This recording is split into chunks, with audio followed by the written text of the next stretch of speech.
guys, it's Nick's Pau channel again. So for today's video, gagawa lang ako ng guso. So guys, tawag kasi sa amin nito is agal-agal.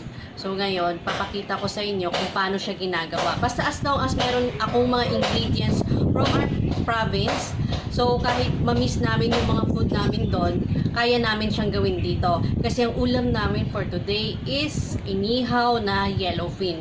So masarap siya i-partner sa isda. So guys, samahan niyo ako sa aking pagluluto ngayon.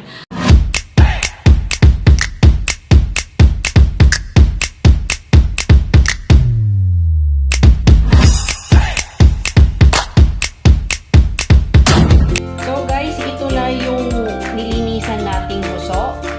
Lulutuin natin siya. Guys, niluluto ito, binubuhusan lang ito ng tubig kasi kapag niluto nyo ito ng magiging jelly siya.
Pagluluto for today. If you like this video, don't forget to like, don't forget to subscribe on my channel, Nick's Pau channel. At the same time, don't forget to hit the ring bell button for you to be able to get all the notification on my upcoming video. So until next time guys, bye!